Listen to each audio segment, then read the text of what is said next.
Good afternoon. It's Trumohan Bone, your friendly neighborhood American Indian and lawyer, coming to you with part 9 of History of the Black Panther Party for Self-Defense. Self-defense against what?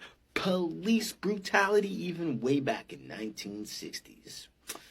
Yep, you heard it here. One of the things that I think is great to talk about is, where did the Black Panther logo come from? In a time when everybody's all about branding stupid ass shoes or dumb ass sugary drinks, what about political resistance to such an extent that the FBI flipped out? The Black Panther, where did this logo actually come from?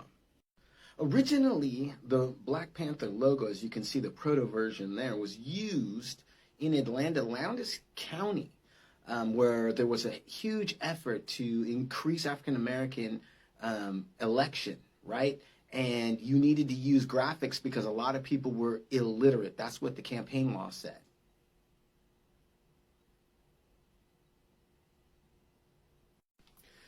Dorothy Zellner was working for SNCC, right, which was a civil rights organization, the youth wing, or its own organization in the 1960s for the students.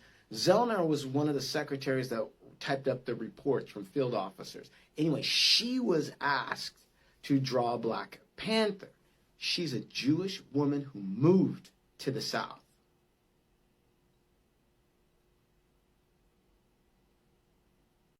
Why does it matter that she's Jewish? I think it matters because her parents encouraged her to go to the South and encouraged her to fight police abuses against African Americans.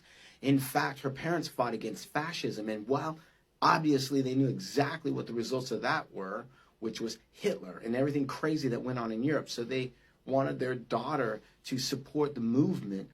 But it became a little bit more stylized, and that is because Stokely Carmichael asked Dorothy to go back and make it a little smoother, and she fashioned it after an HBCU mascot as well, and she cleaned it up. As you can see, it looks cleaned up, along with fellow SNCC member Ruth Howard.